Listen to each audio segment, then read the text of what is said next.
It's a foggy morning here in the Georgia mountains, and just wanted to do a video. We've owned our Revel for over a year now. We just wanted to give a bit of an update about the pros and cons, and just to let you know that we still love it after a year. There are some things about it. Let's see.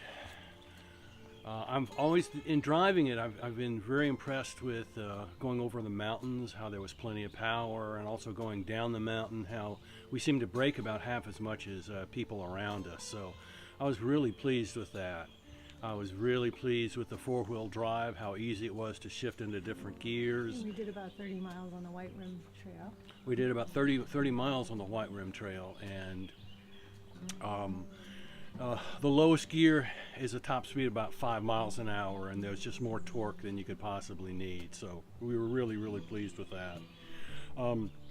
Speaking of the White Rim Trail, we did have to turn back because of clearance. It has about 8 inches of clearance, which it wasn't quite enough for us. There are some extensions that you can install, make it a couple of inches higher. I think you could probably put bigger tires on it to make it even higher yet. But I'd have to research about it being more tippy the taller it is.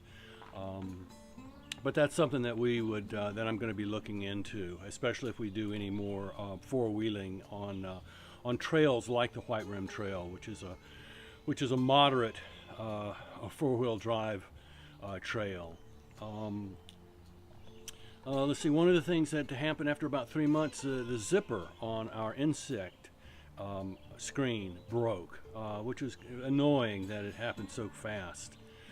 So we had to get a brand new screen for that.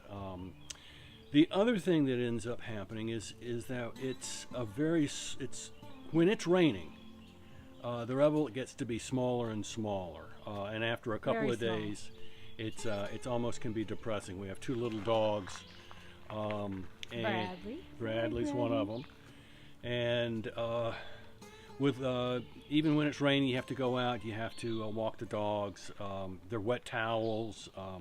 We have started to blow dry them in the rain, but after a couple of days, it gets to be the point where we need to be going to a hotel just to keep our sanity about ourselves. I would say that is the biggest downside of this vehicle. It's small, and when it's opened up, it becomes large because your whole vehicle becomes outdoors and indoors, and you can open up the kitchen area, and there's much more space when it's not raining. When it's raining, you kind of have to close it up, and even though the windows and ventilation are really good, the size prohibits you. Especially with dogs. If you didn't have dogs, maybe not. I don't know. We have 2 little dogs. They're little, but still they take up space, and they're in the jumper seat. But they want to get out. They want to walk around and things. And no, when it's raining, they have to go outside. They get wet, and boy, 2 wet dogs in a small vehicle are challenging. So that to me is the biggest downside. If you have pets, you're going to want fair weather. Right, Bill? That's true. And the bathroom, using the cassette after a year, have been really more than pleased with it. It doesn't smell. We use it. We we actually use the bathroom. Yeah. 3 or 4 days is about the length of time you have to use it before it tops out.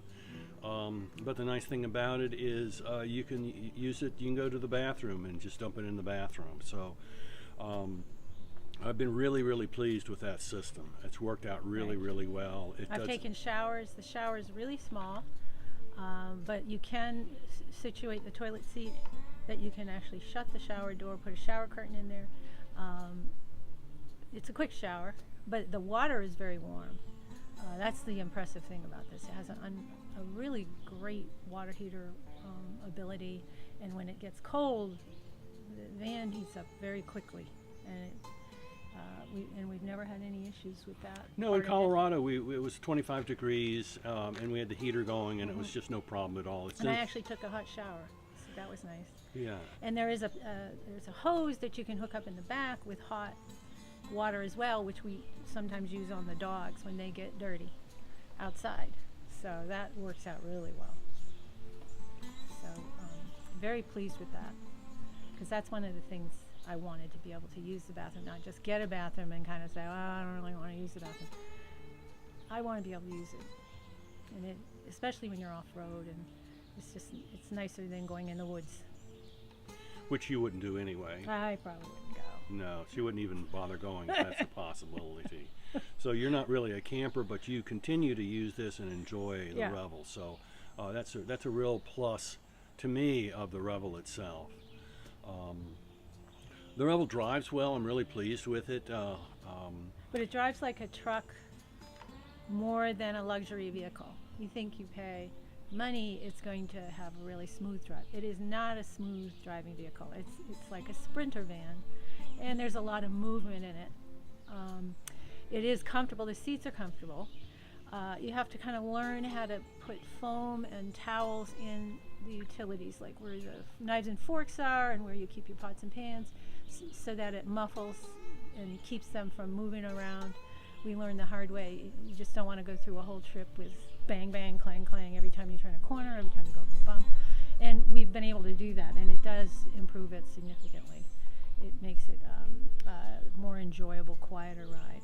The dogs, we have them situated, and we have them clipped in so that they are safe, but also they aren't moving around, because if they're not clipped in, they do tend to move around on that seat. But they're comfortable with it now. It's if you're expecting a posh ride, that's not it. It's more rugged. It's a rugged ride. You know, one of the other things that came up that was kind of a surprise for both of us is that the Revel is our only vehicle. We live in a place where we can walk. We store it when we're not using it. And when the insurance company heard about it, they doubled our rate. So it's much more expensive to insure it when it's your only vehicle, which was a big surprise. It's an added expense that we didn't see coming. So you know, that's something, if this is your only vehicle, something you might look into as well, as far as your yearly expense for the vehicle. Aside from that, it has been great. It's taken us great. I love it. It's taken us all sorts of wonderful places. You know, everything from the Georgia mountains here to Utah to Canyonlands. We've been in places you wouldn't normally be able to go, and I attribute that specifically to this being a four-wheel drive vehicle. We use it a lot when it's not four-wheel drive, and we love going to state parks and enjoying it there. But it really opens up off-roading and being off the grid as well. Not only being off the grid, but also being comfortable off the grid. The one thing that it doesn't have off the grid is you can't use the air conditioning. So you have to really open it up. You might have to use fans, but you know, that's not too bad unless you're in Death Valley or something. But overall, we love it enough that we're going to be doing another long trip out to Yellowstone and Yosemite in the fall. So there are a few drawbacks. I think that's true of anything, but overall, we still love the van and are really happy that we got it. Absolutely. Say bye, Brandon.